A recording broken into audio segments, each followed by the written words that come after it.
sepertimu, Yesus. Kau Allahku yang setia.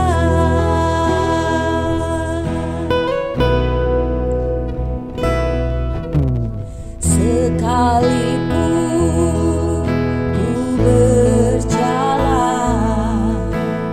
lewat lembah gelap, namun tanganmu selalu menopang hidupku. Saat ku dalam ketakutan, Kau hadir di sisiku. Kau berkata, jangan takut, Kau beriku kemenangan. Kaulah Tuhan yang berjanji, tak sekalipun Kau ingkari kesetiaan-Mu. Sungguh terbukti di sepanjang hidupku, untuk selamanya ku kan setia melayani, mengasihi-Mu. Tiada Tuhan seperti-Mu, Yesus. Kau Allahku yang setia. Kaulah Tuhan yang berjanji, tak sekalipun Kau ingkari kesetiaan-Mu. Sungguh terbukti di sepanjang hidupku, untuk selamanya ku kan setia melayani, mengasihi-Mu. Tiada Tuhan seperti-Mu, Yesus. Kau Allahku yang setia.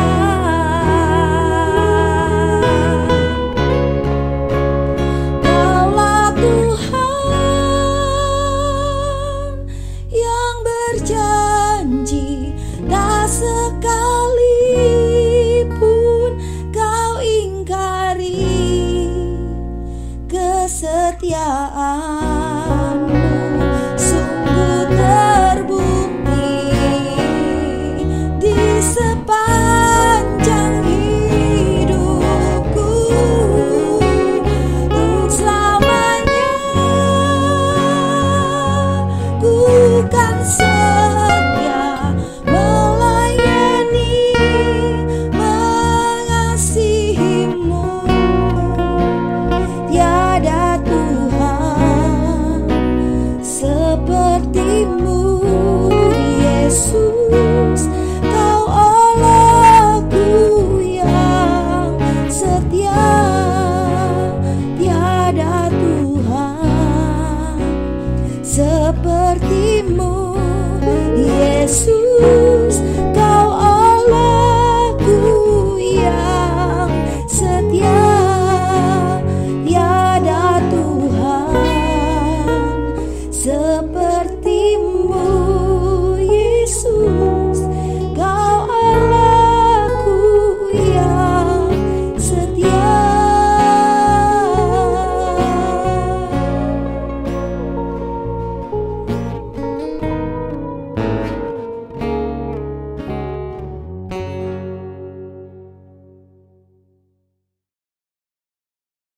Shalom saudara sekalian, selamat hari Minggu, selamat berbakti di dalam kebaktian online kita pada hari ini.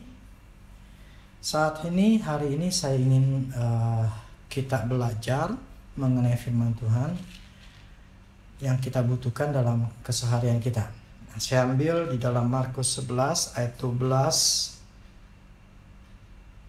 sampai 14 terlebih dahulu. Keesokan harinya sesudah Yesus dan ke-12 muridnya meninggalkan Betania, Yesus merasa lapar, dan dari jauh ia melihat pohon ara yang sudah berdaun. Ia mendekatinya untuk melihat kalau ia mendapat apa-apa pada pohon itu. Tetapi waktu ia tiba di situ, ia tidak mendapat apa-apa selain daun-daun saja.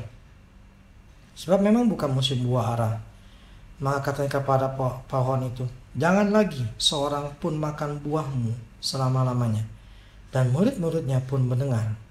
Kemudian di ayat 20-nya disambung, pagi-pagi ketika Yesus dan murid-muridnya lewat, mereka melihat pohon ara tadi sudah kering sampai ke akar-akarnya.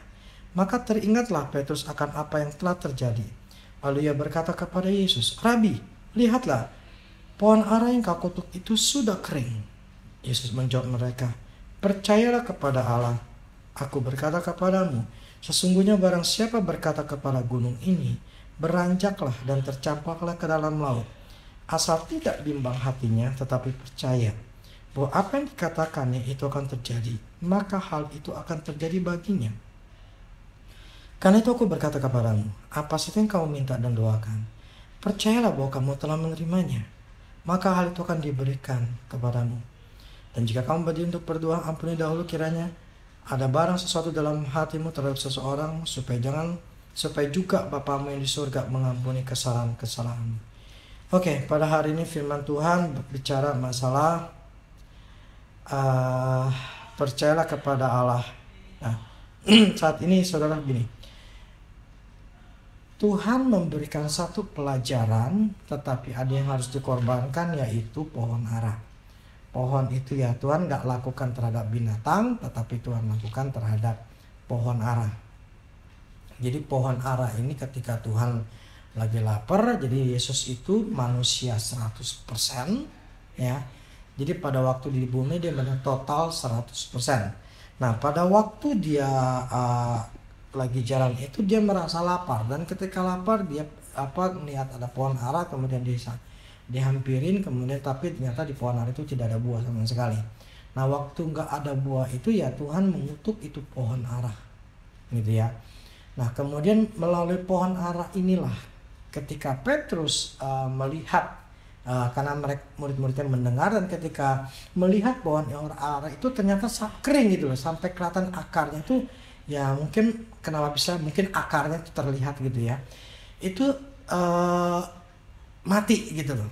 Nah, ketika murid-muridnya melihat seperti itu, dan Tuhan juga mempunyai kesempatan untuk bisa mengajar kepada muridnya mengenai apa yang telah terjadi.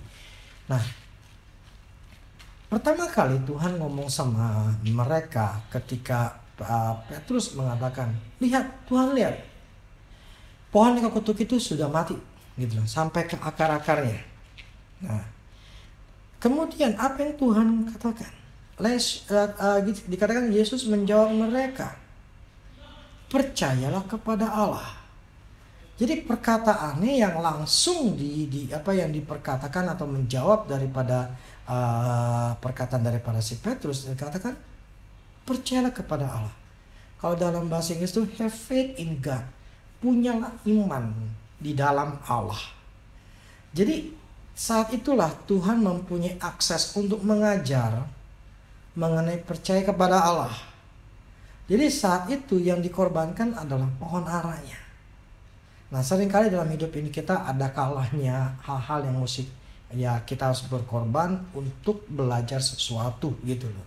Dari kesalahan kita mungkin gitu ya.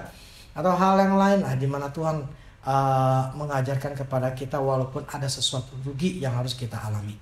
Nah, begini saudara, ketika Tuhan katakan percayalah kepada Allah, have faith in God, jadi dia ingin murid-muridnya bahwa apa yang telah terjadi saat itu sampai pohon itu ketika Tuhan katakan dan kemudian pohon itu pun menjadi mati, Tuhan ingin katakan, punyalah iman di dalam Allah.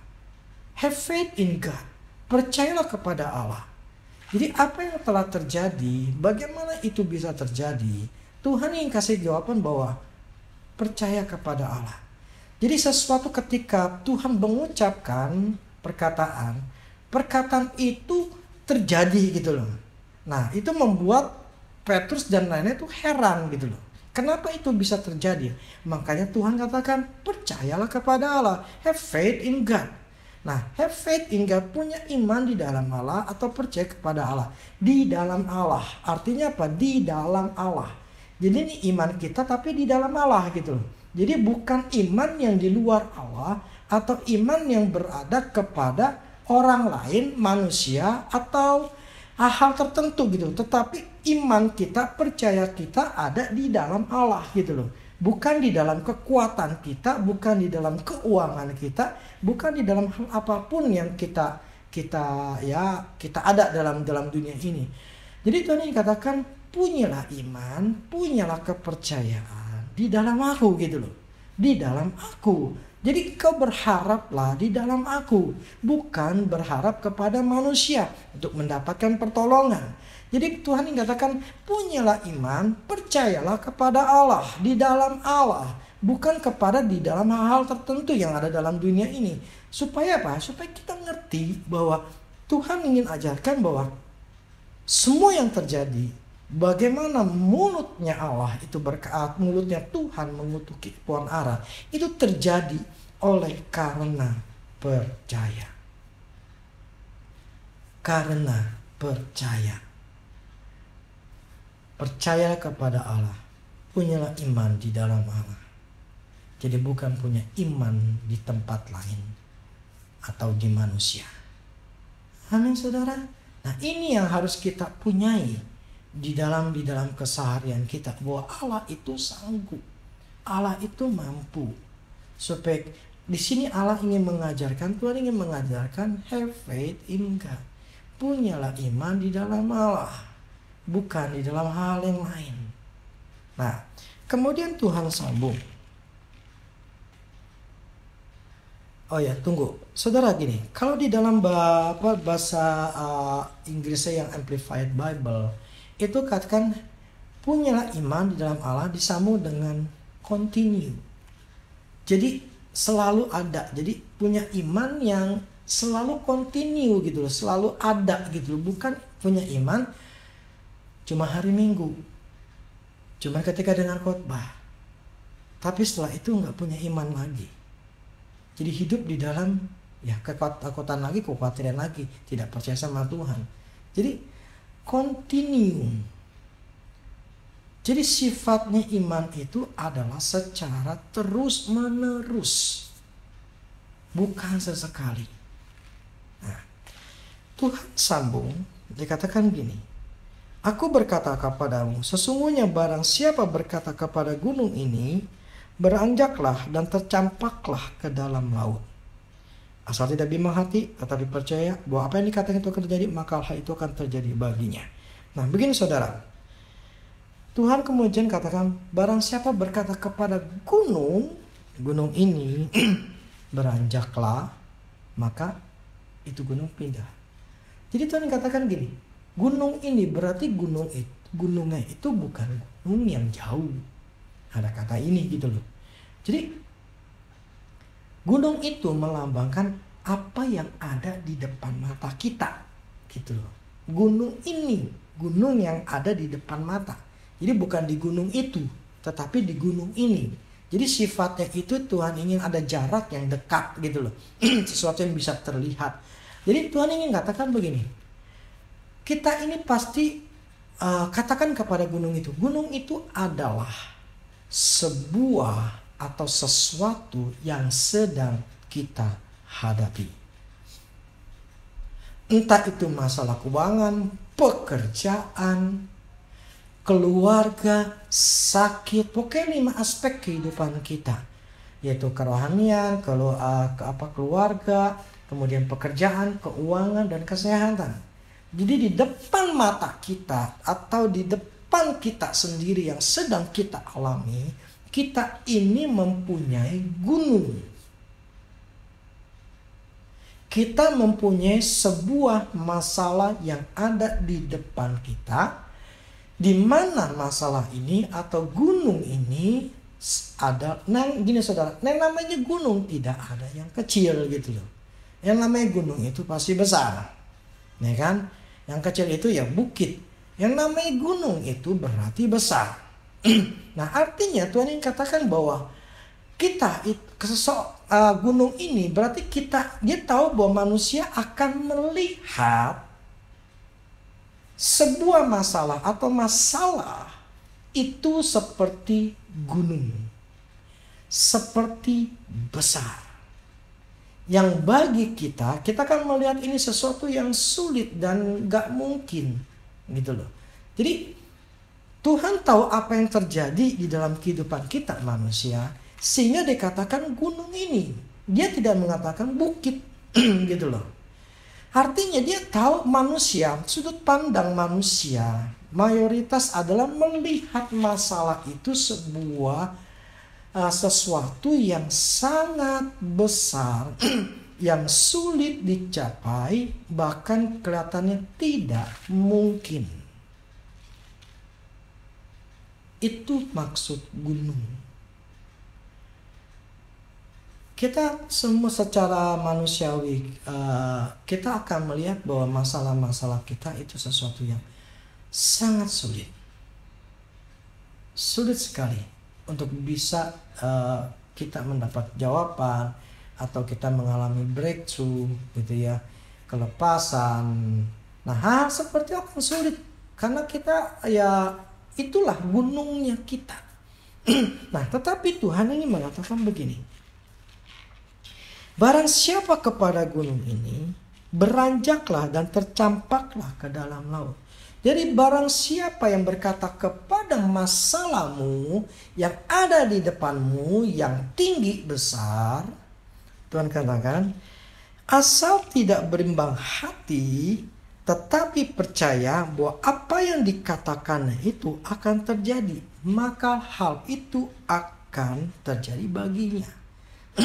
Jadi Tuhan yang katakan, barang saya berkata pada gunung itu, beranjak.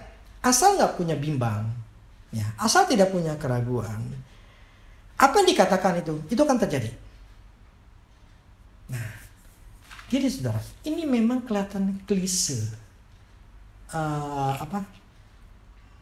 seperti mudah diomongin, tetapi sulit untuk dilakukan.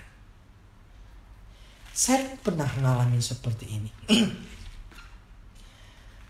Nah, tetapi dari hari demi hari, ya saya semakin ngerti. Jadi begini saudara. Gunung itu adalah masalah kita. Dan ketika kita melihat masalah kita, dan kita sikap atau pandangan kita ketika kita punya masalah depan mata kita, itulah yang Tuhan ingin kita mengatakan kepada gunung itu, lu pergi, atau gua bisa untuk lewatin ini. Jadi sifatnya adalah masalah di depan kita yang sangat besar. Tuhan ingin katakan, seperti pohon ara, gua cuma ngomong mati.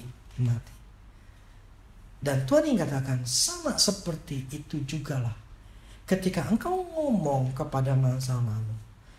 Ketika engkau ngomong, entah itu apa aja, engkau berkata kepada masalahmu, entah itu supaya minggir, supaya itu selesai, entah itu ada jawaban. Kalau engkau mengatakan, dan ketika engkau mengatakannya tanpa bimbang, tetapi percaya, apa yang dikatakan oleh kita itu akan terjadi. Itu akan terjadi. Nah, memang syaratnya adalah tidak bimbang. Bimbang itu artinya ragu-ragu. Bimbang itu artinya tidak yakin. Waktu ngomong enggak yakin. Jadi seringkali gini, kita berdoa, kita minta sesuatu, kita mengatakan sesuatu. Ketika kita ngomong A, tetapi di dalam hati kita tuh pada timbul, ya jujur gitu ya, ada timbul apakah bisa, apakah mungkin. Jadi ada kepercayaan, tetapi ada juga ketidakpercayaan. Itu katakan bimbang. Nah, ketika kita ngomong, seringkali kita itu merasa tidak yakin. Bimbang. Nah, problemnya, syaratnya untuk gunung itu, masalah itu bisa selesai kalau kita tidak bimbang. Itu syaratnya. Nah, problemnya, kita ini seringkali tidak sadar bahwa ketidakpercayaan itu di dalam diri kita, itulah yang tidak kita perhatikan, bahwa itu yang bisa mencegah ya atau menghalangi sehingga itu tidak terjadi apa yang kita katakan. Nah, ini problemnya. Seringkali ketika kita ngomong, kita tidak mempersiapkan diri kita untuk percaya. Jadi Tuhan katakan gini, beranjak, gunung itu beranjak, masalah ini gue bisa selesai. Itu Tuhan katakan itu bisa, tetapi asal tidak bimbang hati. Apa yang dikatakannya itu akan terjadi. Akan terjadi. Jadi ketika kita mengatakan sesuatu, itu akan terjadi kalau kita percaya dengan yakin. Contohnya, selalu saya memberikan contoh yang luar biasa adalah perempuan 12 yang sakit pendarahan 12 tahun lamanya. Tanpa minta didoakan sama Tuhan, tetapi di dalam dirinya dia punya keyakinan. Asal aku pegang, asal aku jamah jubahnya Yesus itu, gue pasti sembuh. Jadi inilah yang Tuhan katakan. Ketika kau beranjak, engkau mengatakan sesuatu, asal tidak bimbang hati, apa yang dikatakannya itu akan terjadi baginya. Jadi perempuan ini dia tidak bimbang, tetapi dia dengan penuh keyakinan, dia katakan asal ku pegang, nah Tuhan, jadi asal aku pegang, aku pasti sembuh. Jadi apa yang dikatakannya itu akan terjadi, dan memang itu terjadi gitu loh. Apa yang dikatakannya, gue pegang, sembuh. Dan itu terjadi. Tanpa minta didoain sama Tuhan. Itu terjadi, kuasa itu terjadi dengan sendirinya. Langsung dia terima. Dan kesembuhan langsung diterima. Jadi, kita ini orang Kristen, kita kurang percaya. Seringkali kita bimbang. Sedangkan kebimbangan itu menjadi penghalang. Nah, ini harus kita bereskan. Supaya apa? Ketika kita mengatakan sesuatu, entah kita punya masalah, ketika kita mengatakan sesuatu, kita ini sudah yakin. Gua bisa. Gua mampu. Gua bisa bayar. Gua bisa ini.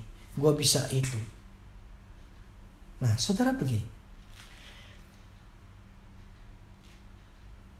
Orang yang punya iman selalu bergerak. Ya. Orang yang punya iman selalu punya tindakan. Tetapi orang yang khawatir selalu cuma ngomong doang. Selalu ribut atau mengeluh. Dan hanya minta-minta. Tapi tidak ada tindakan. Jadi ada beda orang yang punya iman dengan orang yang tidak punya iman. Orang yang percaya dengan orang yang khawatir. Orang yang punya iman pasti punya tindakan. Orang yang khawatir cuma diam aja. Dan cuma doa-doa. Tetapi minim tindakan. Saya bisa ngomong ini karena dulu saya pernah ngalamin. Saya cuma hanya bisa berdoa. Saya cuma hanya bisa khawatir. Dan saya cuma hanya bisa diam. Ya. Jadi ciri orang khawatir, selalu mulutnya akan ngeluh, selalu akan berdoa minta-minta sama Tuhan, dan kurang tindakan. Bahkan tidak mau bertindak. Jadi bagi saudara sekalian, saudara bisa menilai khawatir atau percaya dengan cara apa? Lebih banyak diam atau lebih banyak melakukan tindakan? Kita yang mengetahui masing-masing. Tetapi menurut saya cirinya adalah seperti itu. Jadi kenapa sih orang bimbang? Kenapa sih orang khawatir? Kenapa dia memandang masalahnya begitu besar? Pertama, karena panca inderanya melihat. Panca inderanya merasakan. Dan pikirannya, otaknya ini akan selalu berpikir. Akan selalu khawatir. Dengan apa yang dia lihat, apa yang dia alami, apa yang dia rasakan. Jadi dia akan selalu mengikuti panca inderanya, perasaannya, dan otaknya. Karena ya itulah kenapa kita menjadi bimbang. Karena jiwa kita, karena panca indera kita lah yang membuat itu semua. Yang fokusnya adalah ke apa yang kita alami, ke masalah. Nah itu yang menyebabkan itu membuat kita menjadi bimbang, khawatir. Seandainya kita tidak melihat gunung itu, tetapi kita melihat Tuhan, memfokuskan diri kita itu kepada Tuhan, kita tidak akan pernah khawatir. Nah, yang kedua, kenapa kita itu tidak, kenapa kita bisa bimbang? Kedua, karena kita punya masa lalu. Kita menjadi tidak percaya. Ada hal kejadian tertentu yang membuat kita tidak berani bertindak. Kita tidak melangkah. Yang ada kita hanya pada takut, khawatir, bimbang gitu. Karena dulu pernah punya kasus, dulu pernah kejadian. Jadi itu hal seperti itu membuat kita tidak berani untuk melangkah dan menganggap bahwa itu tidak bisa gitu loh. Jadi ada kebimbangan yang menguasai di dalam diri kita yang membuat kita menjadi tidak percaya. Nah, ketidakpercayaan inilah yang menguasai kita. Kejadian yang lampau itu yang membuat kita menjadi tidak percaya lagi. Atau kita menjadi merasa tidak bisa. Nah, inilah yang terjadi ketika kita mempunyai trauma-trauma di masa lalu. Trauma atau kejadian di masa lalu. Nah, kenapa kita bisa bimbang? Yang ketiga, karena kita nggak kenal pribadi Tuhan. Karena kita tidak tahu Tuhan. Kita tidak mengenal siapa itu Tuhan. Itulah menjadi penyebab utamanya. Kenapa seseorang tidak bisa tidak bisa percaya atau hidupnya dalam kebimbangan, hidupnya dalam kekhawatiran? Karena tidak mengenal Tuhan. Orang yang mengenal Tuhan pasti damai, pasti percaya. Tetapi orang yang tidak mengenal Tuhan pasti takut, pasti khawatir, pasti bingung. Kenapa? Karena di dalam Tuhan kita akan mendapatkan kedamaian. Di luar Tuhan kita tidak akan mendapatkan kedamaian. Nah, saudara, begini.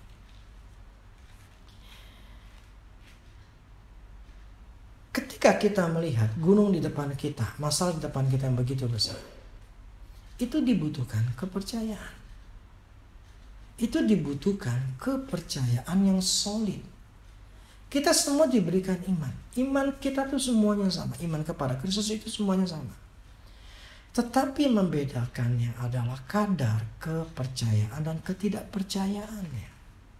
Seberapa besar kadar ketidakpercayaan dalam hidup kita? Semakin besar, semakin sulit kita mendapatkan janjinya Tuhan. Karena kebimbangan itulah yang menarik kepercayaan, sehingga kebimbangan dan ketidakpercayaan itu saling tarik menarik sehingga tidak terjadi apa-apa dalam hidup kita. Nah, ini problemnya yang banyak kita nggak mengerti. Kita selalu berusaha untuk punya iman yang besar, iman yang tinggi, iman yang dipompa supaya bisa mendapatkan jawaban dari Tuhan, bisa melewati semuanya ini. Semua masalah supaya pokoknya mengalami terobosan, mendapatkan jawaban dari Tuhan. Jadi kita berusaha untuk punya iman yang tinggi, iman yang besar. Saya pernah berpikir seperti itu, hidup di dalam seperti itu. Ternyata saudara, bukan itu jawaban. Bukan kita berusaha untuk mempunyai iman yang besar, tetapi kita berusaha untuk membuang ketidakpercayaan itu. Iman kita tetap sama. Iman kepada Kristus, semua kadar kita semua sama. Tetapi yang seharusnya kita pikirkan adalah bagaimana kita mengurangi, memangkas, membuang segala ketidakpercayaan yang selalu menguasai diri kita. Taunya dari mana? Khawatir. Taunya dari mana? Bingung.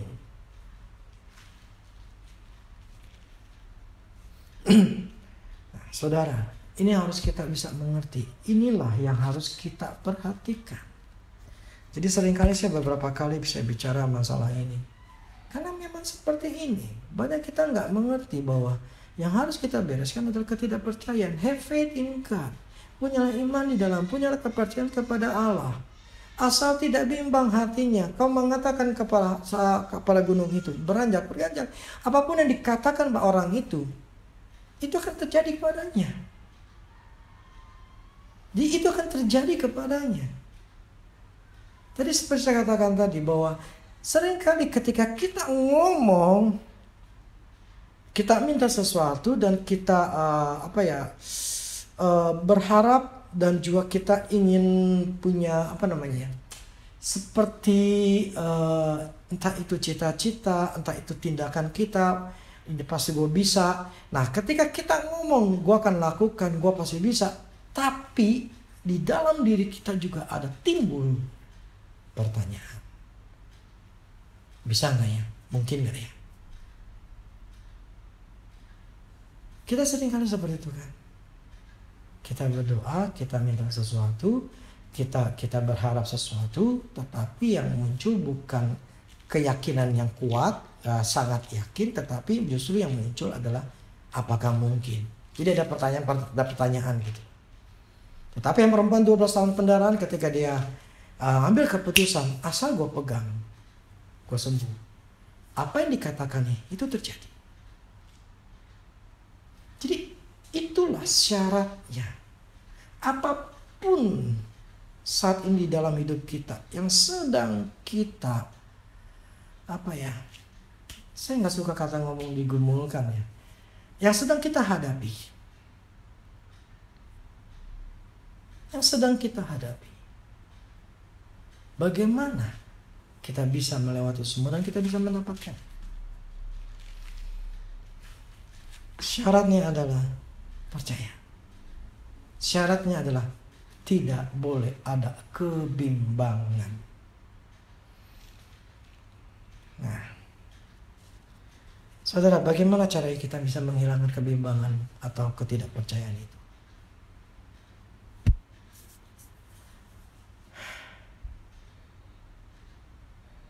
syaratnya, caranya, supaya kita menghilangkan ketidakpercayaan. Cuma satu, kenal Dia, Tuhan Allah. Kenallah Tuhan. Coba itu jawabannya. Kenapa? Semakin kita mengenal Tuhan, semakin kita akan punya kepercayaan. Semakin kita akan punya keyakinan karena kita tahu Allah kita seperti apa. Kita akan tahu Tuhan kita seperti apa. Bahwa tidak ada yang mustahil. Bahwa tidak ada yang mustahil. Saudara, selama kita tinggal di bumi, termasuk saya, kita semua akan menghadapi gunung-gunung di depan mata kita. Tapi bagaimana gunung itu bisa diselesaikan? Tergantung kita. Bukan tergantung Tuhan lagi. Karena di sini firman katakan bahwa apa saja yang kamu minta dan doakan, percayalah bahwa kamu telah menerimanya. Maka hal itu akan diberikan kepadamu. Kita minta, kita mendoakan, percayalah bahwa kita telah menerimanya. Di Efesus 1 ayat 3, itu segala berkat rohani telah disediakan. Tuhan telah berikan segala sesuatunya yang ada, yang kebutuhan kita di dalam bumi ini. Tuhan sudah sediakan semuanya. Percaya bahwa kamu telah menerimanya. Maksudnya gini, percayalah bahwa Tuhan itu mampu dan apa yang aku katakan apa ini, gue bisa. Jadi gini, daripada mengeluh cuma hanya di rumah, cuma hanya ya Tuhan tolong saya, Tuhan begini, jadi cuma hanya berdoa, cuma hanya mengeluh, cuma hanya khawatir, cuma hanya bingung, tetapi tidak ada tindakan, tapi tidak ada usahanya. Dan Tuhan mengatakan gini, di dalam dari kita percaya, gue bisa, gue mampu, oke, gue mulai bertindak, Tuhan pasti akan berikan aku hikmat. Oke, gue akan melangkah. Gak usah pusingin lagi, gue ada keraguan-raguan. Pokoknya gue percaya Tuhan pasti bersertaku. Tuhan pasti tolong saya. Jadi waktu kita berdoa, kita berharap, kita sudah punya keyakinan, gue bisa. Pasti gue akan terima. Nah, jadi makanya tadi saya katakan, orang yang percaya akan selalu punya tindakan-tindakan. Orang yang khawatir pasti minim tindakannya. Kerjaannya cuma hanya ngeluh. Kerjaannya hanya cuma berdoa, meminta-minta sama Tuhan. Tetapi dia minim sekali untuk bertindak.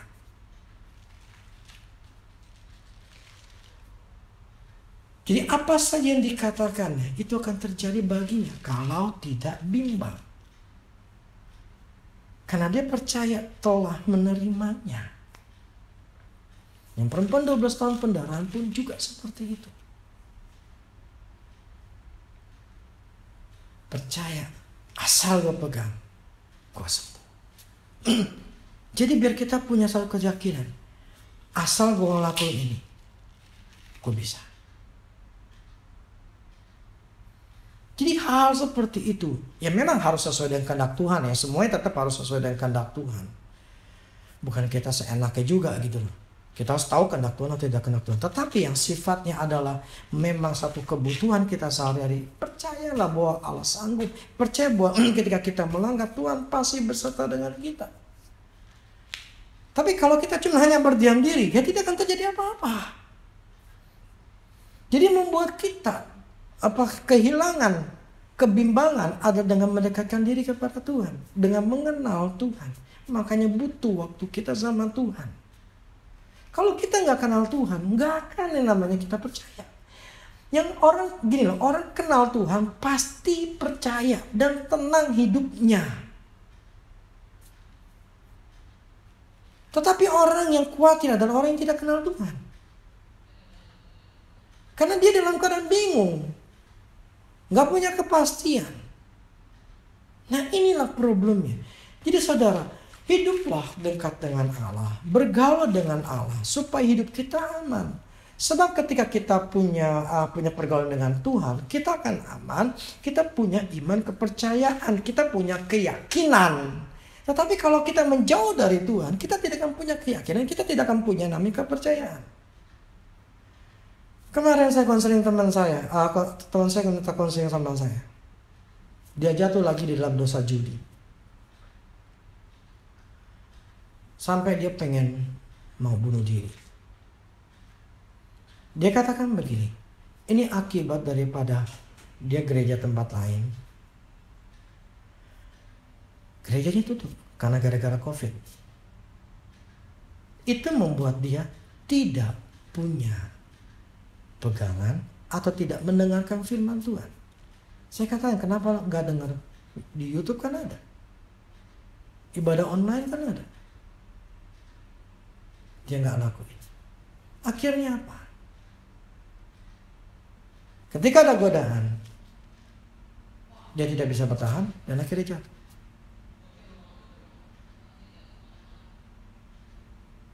Jatuh judi, ya memang tidak besar sebesar yang dulu. Dulu saya pernah doain juga pelepasan. Saudara begini, tidak ada yang kekal. Kita harus menjaganya. Dulu dia pelepasan dari roh judi. Tetapi namanya setan kan tetap ada di bumi ini. Dia kan selalu mencobai kita. Dan ketika kita masuk ke perangkapnya dan kita tidak sadar diri, ya kan lebih terjerumus. Ini yang terjadi. Padahal yang dia pakai uang perusahaan itu 59 juta. Dia stres berat. Dia istilahnya dia menyesal dengan apa yang dia lakukan. Sampai mau bunuh diri. Akhirnya dia datang kemarin waktu hari Minggu. Nah, dia katakan ketika dia menjauh, dia tidak dengar firman Tuhan. Akhirnya dia jatuh.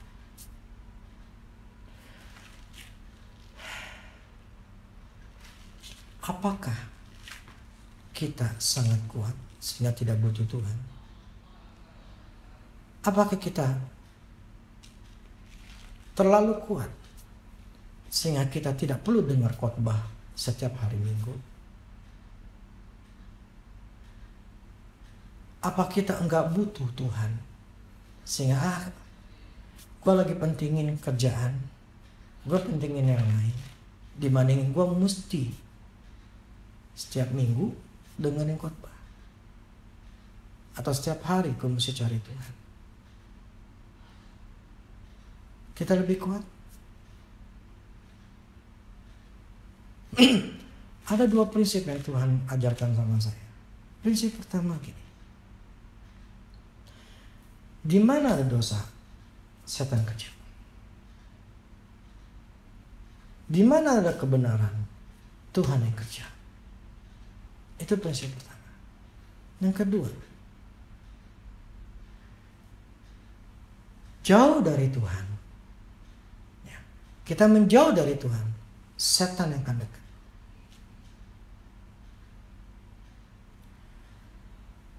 Kita mendekat kepada Tuhan, setan yang jauh. Dua prinsip itu yang Tuhan berikan kepada saya di awal pelayanan tahun 2006. Dari pelayanan demi pelayanan saya bisa ngerti pola-polanya seperti apa dan kerja setan dan kerja Tuhan. Cuma dua prinsip ini. Di mana ada dosa, setan pasti kerja. Di mana ada kebenaran, Tuhan pasti kerja. Nggak mungkin nggak. Nggak mungkin nggak. Di dalam hidup kita masing-masing, bagaimana hidup kita ini bisa baik atau tidak baik, kita bahagia tidak bahagia, itu tergantung ini. Tergantung siapa yang kerja di dalam hidup kita. Setankah atau Tuhankah? Kalau setan yang kerja, pasti kita nggak bahagia. Kita tidak mengalami terobosan. Nggak mungkin ngalamin. Tetapi ketika itu Tuhan yang kerja. Kenapa Tuhan yang kerja? Karena ada kebenaran. Pasti ada terobosan. Pasti ada kebahagiaan. Simple seperti itu. Dan plus, kalau kita ingin mengenal Tuhan, percaya kita harus mendekatkan diri kepada Tuhan, sehingga setan tidak bisa mendekat. Tetapi kalau kita jauh dari Tuhan, setan pasti deketin kita. Nggak mungkin enggak. Nah, problemnya banyak orang nggak butuh firman.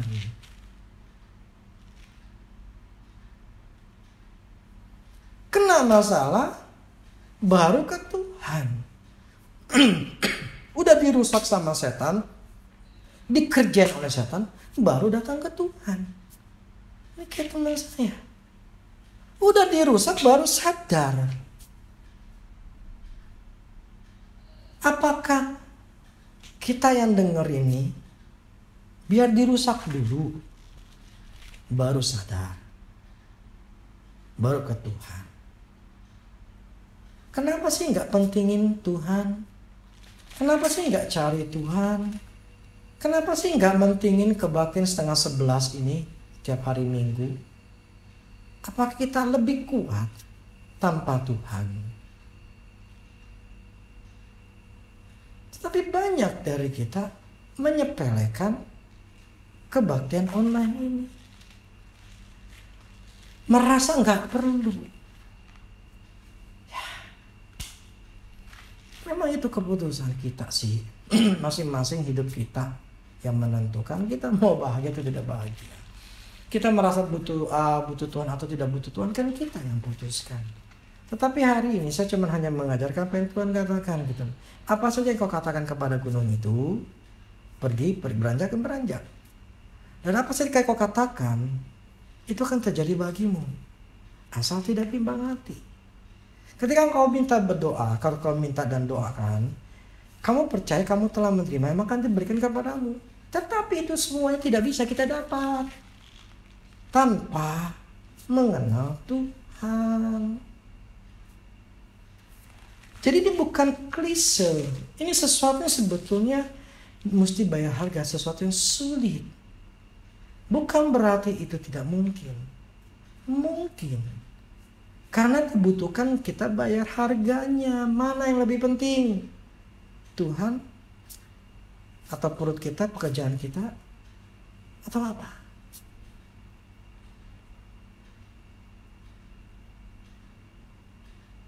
Kita yang memutuskannya. Kita mau siapa yang bekerja. Kita yang memutuskannya. Kita punya percaya atau tidak. Kita memutuskannya. Menghilangkan ketidakpercayaan itu, dan kepercayaan itu semakin meningkat. Bukan keputusan Tuhan lagi. Kita yang memutuskannya. Kita mau bahagia atau tidak bahagia bukan keputusan Tuhan. Kita yang mutusinnya. Saya mau bahagia. Ya sudah, lakuin apa yang firman Allah katakan. Ketika ada kebenaran, Tuhan yang kerja. Tapi kalau kita tidak mau melakukan kebenaran, ya sudah.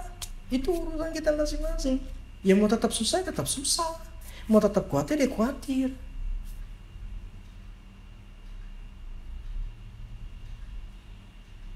Saya berusaha tetap mendekatkan diri kepada Tuhan. Saya katakan berusaha ya.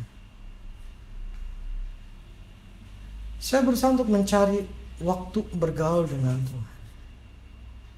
Kenapa? Karena saya butuh Tuhan. Kenapa? Karena saya harus menjaga hidup saya. Kenapa? Karena saya tidak mau susah.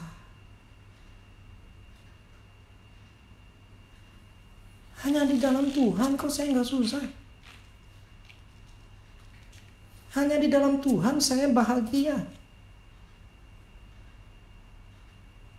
Jadi saya harus mengusahakan diri saya untuk dekat sama Tuhan supaya setan jauh daripada hidup saya, dari 5 aspek hidup saya, supaya dia tidak ada celah di dalam hidup keluarga saya, di keluarga saya, di kerohanian saya, pekerjaan, keuangan, tubuh saya, untuk kesehatan. Itu semua harus dijaga, dan saya tidak mau susah dalam 5 hal kayak gitu. Tetapi itu bukan gratis. Jadi hidup itu harus ada pengorbanan, hidup itu harus kita usahakan. Kita yang memutuskannya, bukannya Tuhan. Tuhan gini loh. Tuhan udah kasih rencana, planning. Planning itu adalah luar biasa baik dan bagus. Nggak ada yang jelek lah. Tuhan tidak pernah mengatakan lu akan jadi miskin. Dia tidak akan pernah membuat planning seperti itu. Lu akan tetap susah. Sampai mati lu akan tetap susah. Lu akan tetap kere dan tidak keterobosan. Tuhan tidak pernah bikin planning seperti itu.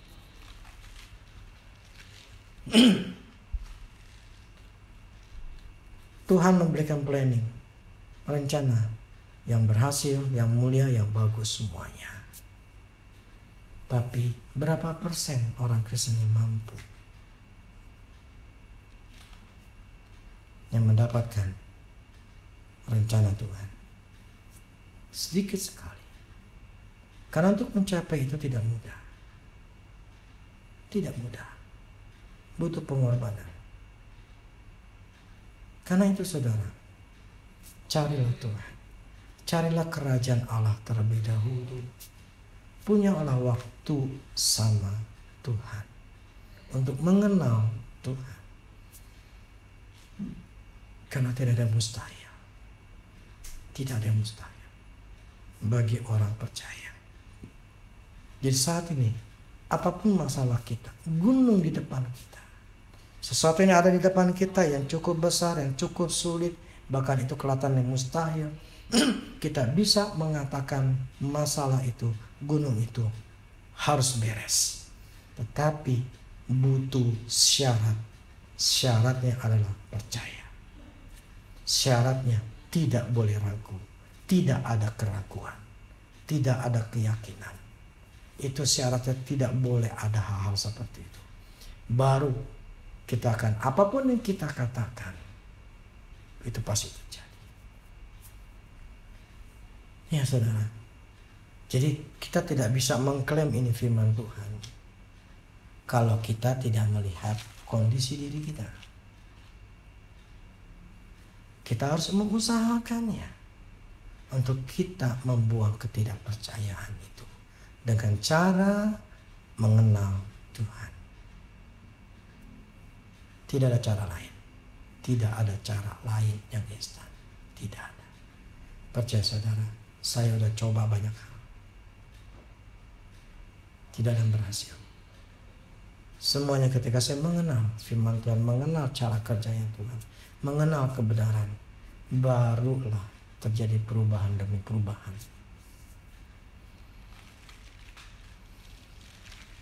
Dan itu pun tidak instan. Tidak instan. Butuh bertahun-tahun. Karena itu saya berusaha untuk menjaganya. Supaya saya tidak kehilangan lagi. Saya tidak kehilangan lagi apa yang sudah Tuhan berikan sama saya. Saya tidak mau kehilangan kebahagiaan yang Tuhan sudah berikan sama saya. Saya harus tetap pelihara. Saya harus tetap jaga. Karena prinsipnya saya tidak mau susah lagi. Saya nggak mau mengalami kesulitan seperti dulu lagi. Saya nggak mau.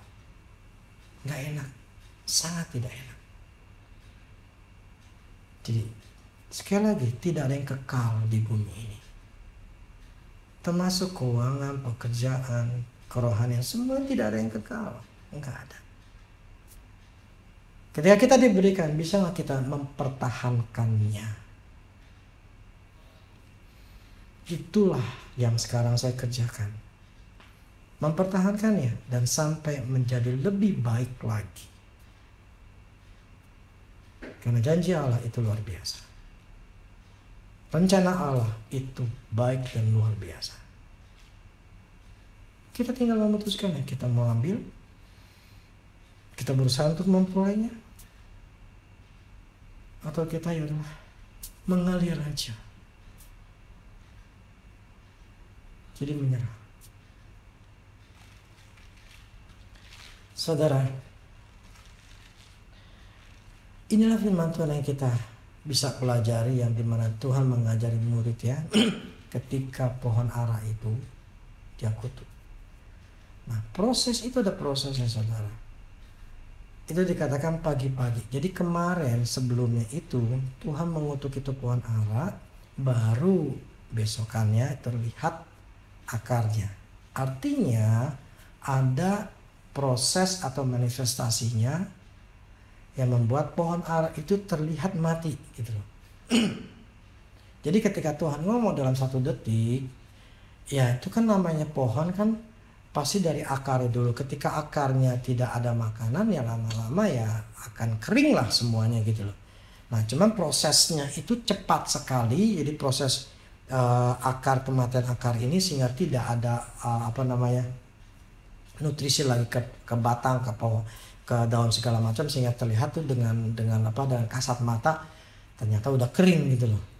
Yang saya ingin mengatakan begini, walaupun proses itu saat itu cepat, tetapi dibutuhkan yang namanya proses. Ya, tidak instan. Saat itu mungkin saya nggak tahu berapa jamnya, mungkin Tuhan Yesus datang sore-sore, besok pagi kelihatan, kita nggak tahu berapa lama itu terjadinya. Tetapi yang saya ingin katakan bahwa tetap dibutuhkan proses sampai itu terlihat. Jadi gunung yang kita ngomong, masalah yang kita katakan supaya selesai itu itu dibutuhkan proses waktu untuk bisa selesai. Nah, prosesnya itu harus kita lewati. Prosesnya itu harus kita lakukan. Tadi seperti perempuan pendarahan 12 tahun itu. Memang dia punya proses, dia harus keluar dari rumahnya, prosesnya dia harus ngelewatin banyak orang, prosesnya dia harus takut ketahuan, prosesnya dia begitu capek sekali dengan tubuh yang lemah, karena kan bertahun-tahun darahnya keluar kan, orang kalau keluar darah kan lemas gitu loh. Jadi dia harus prosesnya itu begitu sakit sekali, dia harus keluar dari rumah dengan tubuh yang lemah, dia harus istilahnya harus berebutan sama yang lain, yang dia harus lewatin orang-orang yang badannya gede lah, atau berusaha untuk mencapai yang jubahnya Tuhan. Itu kan bukan hal yang mudah. Tetapi yang saya maksud itu adalah proses yang harus kita lewati. Jadi kalau orang yang cengeng selalu akan mengeluh dan ngeluh gitu loh. Ketika ada sesuatu yang mentok, udah ngeluh. Ketika ada masalah, ada penghalang, udah ngeluh. Jadi bukan fokus bagaimana cara menyelesaikan masalah, fokusnya kepada masalah. Akhirnya yang mengeluh, yang gak nyampe lah. Kalau perempuan benar tuh, aduh kok rame ya, dia mudah susah kalau begini, gimana gua terobos, dia mengeluh. Dia gak berani melangkah, gak ketemu sama Tuhan. Demikian hidup kita. Kalau kita selalu mengeluh, Anda mentok, nggak bisa, orang nggak mau, mentok, lakukan ini nggak bisa, gagal, lakukan itu nggak bisa, kurang ini lah, kurang itu, nyerah. Yang mana bisa? Dibutuhkan adalah daya juang yang tinggi. Dibutuhkan dari kita, gue mesti bisa. Ketika ada mentok sesuatu, ya udahlah, ini salah, ya udah cari cara yang lain. Cara ini lebih baik, tetapi nggak efisien banget, cari cara yang lain. Demikian seterusnya sampai kita mendapatkan atau mengalami terobosan dan mendapatkan jawaban. Itu namanya proses. Dan proses itu yang harus kita lewati dan harus kita alami. Lakukan. Inilah kita kebanyakan cuma maunya instan. Tidak bisa instan. Percaya sama Tuhan, tapi punya tindakan. Amin. Percaya sama Tuhan, pasti ada tindakan. Tidak percaya sama Tuhan, pasti tidak ada tindakan. Pasti cuma khawatir doang.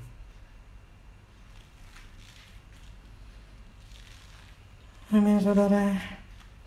Biar hari ini kebenaran firman Tuhan yang pada hari mengenai pohon ara, kita belajar untuk lebih mengenal Tuhan. Bacalah firman Tuhan, carilah Tuhan.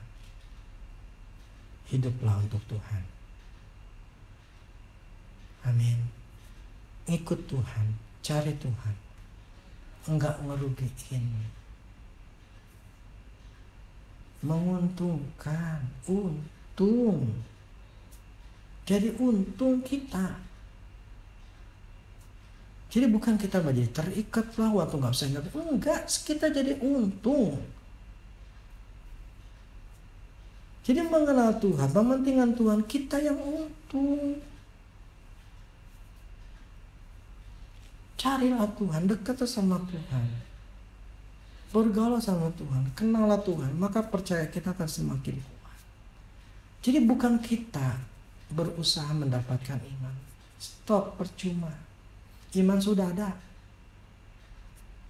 Berusahalah untuk menghilangkan ketidakpercayaan. Itu yang harus fokuskan. Gimana caranya? Kenal Tuhan. Gimana cara kenal Tuhan? Punya waktu merenungkan firman Tuhan. Bukan cuma membaca tanpa perenungan. Nggak ada gunanya. Baca doang, tapi nggak direnungin, percuma. Nggak ada gunanya. Hanya seperti baca doang, tapi tidak ngerti apa-apa. Oke, demikianlah firman Tuhan pada hari ini. Biar kita semua bisa mendapatkan kebenaran-kebenaran yang menurut saya nih kebanyakan menegur. Karena saya nggak ngerti. Pokoknya gini. Kemarin teman saya ngomong masalah pengalaman saya. Tapi dia katakan ketika saya bicara pengalaman hidup saya, dia katakan seperti dia ditusuk-tusuk gitu loh, kepalanya, hatinya gitu. Padahal saya ngomong dengan pelan, tanpa marah-marah, saya ngomong juga tidak menghakimi, saya cuma hanya menceritakan pengalaman hidup saya. Tetapi dia merasa ketika saya ngomong itu menusuk hatinya, menusuk pikirannya, tadinya dia stres. Itu mukanya pertama kali waktu datang. Itu jelek banget lah, istilahnya orang stres itu jelek ya. Tapi ketika saya bicara, ketika saya doakan, padahal lagi bicara itu raut mukanya pun udah mulai terang gitu loh. Mulai kelihatan lebih baik dan lebih bagus, dan apalagi setelah saya doakan. Saya nggak tahu kelanjutannya, tetapi satu hal yang saya yakin begini, firman Allah itu tidak pernah sia-sia kalau dia mau melakukannya. Jadi demikian firman Tuhan pada hari ketika saya bicara, mungkin bicara masalah teguran, mungkin menusuk saat ini, tetapi janganlah ini hanya sebagai pengetahuan, tapi jadikanlah ini sebagai gaya hidupmu untuk merubah hidupmu. Karena sekali lagi, berubah atau tidak berubah, nasib kita bukan ditentukan oleh Tuhan lagi. Yang menentukan perubahan nasib kita, kita sendiri. Tuhan sudah bikin planning. Sebetulnya nasib lu di A. Sebetulnya. Tapi problemnya, nasib kita yang bikin sendiri. Kita tidak mau berubah. Kita tidak mencapai A yang Tuhan tetapkan. Karena kita tidak mau ngelakuin bagian kita. Bagian dari seorang suami, bagian dari seorang istri, bagian dari seorang pekerja, bagian karyawan, seorang bapak, seorang anak, bla bla segala macam. Kita tidak melakukan bagiannya, jangan harap. Saya katakan jangan harap mencapai planningnya Allah. Nggak bisa. Jadi dari sekarang, nanti 10 tahun lagi kamu akan tetap susah. Karena nggak mau berubah. Oke saudara, demikian firman Tuhan pada hari ini. Sebelumnya mari kita berdoa. Bapa di surga, terima kasih untuk firman-Mu pada hari ini kami bisa mendengarkannya. Engkau ingin kami punya have faith in God, percaya kepada Engkau Allah. Karena dengan kepercayaan itulah membuat apapun yang kami hadapi, gunung masalah kami bisa lewati, kami bisa hancurkan, kami bisa menyelesaikannya. Tapi kami tahu ada syaratnya. Percaya dan tidak bimbang. Dan kami tahu syarat itu bukanlah hal yang mudah. Karena hidup kami kebanyakan hidup di dalam kebimbangan. Tapi kami tahu caranya sekarang bagaimana kami menghilangkan kebimbangan, yaitu mendekatkan diri kepada Engkau, yaitu mengenal Engkau. Dengan mengenal Engkau, kebimbangan akan hilang, kepercayaan meningkat, apapun yang kami katakan itu akan terjadi. Jadi gunung masalah akan selesai kalau kami mengenal Engkau. Terima kasih Allah, biar kebenaran firman-Mu yang telah kami dengar itu kami nyatakan di dalam nama Yesus, biar kami semua bukan jadi pendengar tapi menjadi pelaku firman. Di dalam nama Yesus Kristus kami berdoa. Amin. Demikianlah saudara sekalian, minggu depan kita akan ketemu lagi. Saudara punyalah keinginan yang kuat untuk mendengarkan atau menonton YouTube setiap 10:30 di hari Minggu. Bagi saudara yang merasa diberkati, saudara bisa share link yang ada supaya saudara bisa memberkati orang lain. Tuhan Yesus memberkati. Amin.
Beriku kemenangan, Kaulah Tuhan yang berjanji, tak sekalipun Kau ingkari kesetiaan-Mu sungguh terbukti di sepanjang hidupku, untuk selamanya ku kan setia melayani, mengasihi-Mu. Tiada Tuhan seperti-Mu, Yesus. Kau Allahku yang setia.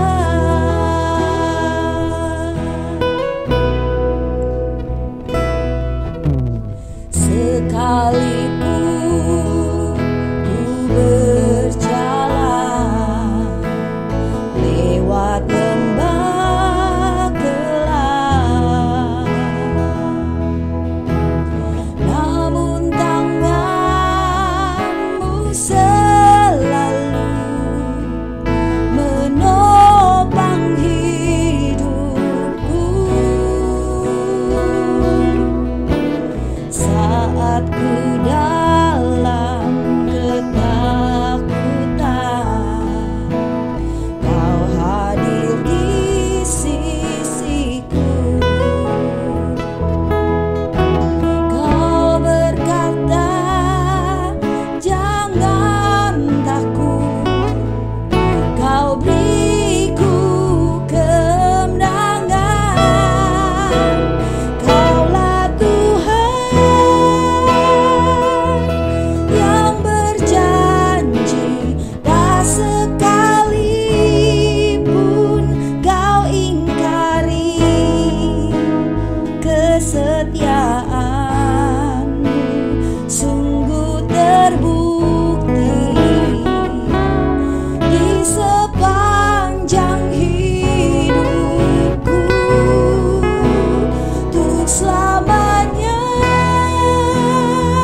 kesetiaan.